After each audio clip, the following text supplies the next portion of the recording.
ከእነዚህ 6 አፍላ ፍቅርን በአንድ እግሩ ካቆሙት ምርጥ ምርጥ የሴት ተዋናዮች ማንን ትወዳላችሁ? እኔ 1 2 3 እያልኩ አስመርጣችኋለሁ። እናንተ ደግሞ ኮመንት ላይ ትመልሳላችሁ። ዛሬ ጉድ ነው። ለመምረጥ የሚከብዱ ጽድት ያሉ ተዋናዮች ናቸው። 1 ቁጥር ጄሪ። እንደ ጄሪ አፍላ ፍቅርን የሚያሞቅና ፈገግ የሚያስብል ሰው የለም። እሷ ስትመጣ አኩርፈን እንኳን ቢሆን ጥርሳችንን ታስከፍተናለች። በጣም ነው ደስ የምትለው እና ደግሞ በቃ እሷ ከሌለች አፍላ ፍቅር ምንም ነው የማይደምቀው እና እሷን እንመርጣለን ካላችሁ ደግሞ ኮመንት ስር 1 ቁጥር ወይም ደግሞ ጄሪ ብላችሁ ኮመንት ጻፉ። 2 ቁጥር ሰብለ። ሰብለ ሁሌ እሷ ጋር ችግር፣ መናደድ፣ ግራ መጋባት አይጠፋም። ሁሌ በቃ ልቧ በአንድ ቦታ አያርፍም። ሁሌ መሳቀቅ፣ ሁሌ ማልቀስ፣ ሁሌ ግራ መጋባት ነው ስራዋ። በፊት ሰው እሷን በጣም ነበር የሚወዳት።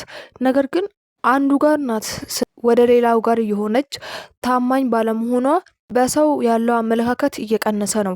እናም እናንተ እሷን እንመርጣለን የምትሉ ከሆነ ኮመንት ስር ሰብለ ወይም ደግሞ 2 ቁጥር ብላችሁ ኮመንት አድርጉ። 3 ቁጥር ብሩክቲ። እውነቱን ለመናገር እንደ ብሩክቲ ለፍቅሩ የታመነና ዋጋ የከፈለ ሰው የለም።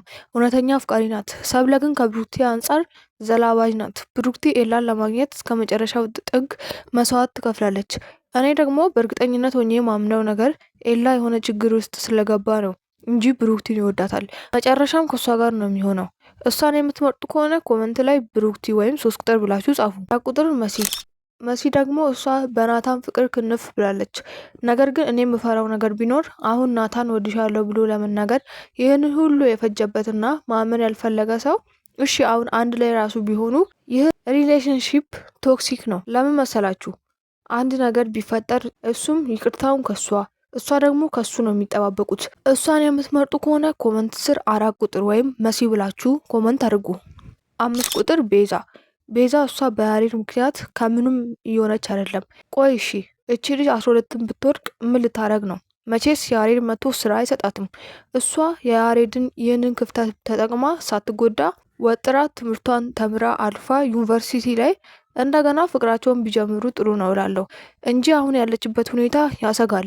እሷን እንመርጣለን ካላችሁ ኮመንት ስር 5 ቁጥር ብላችሁ ጻፉ። እኔ ከነዚህ ሁሉ የመረጥኩት ብሩክቲን ነው። እናንተም የራሳችሁን ሀሳብ ኮመንት ስር ጻፉልን። እባካችሁ ሰብስክራይብ በደንብ አድርጉልኝ፣ ላይክም እንደዛው።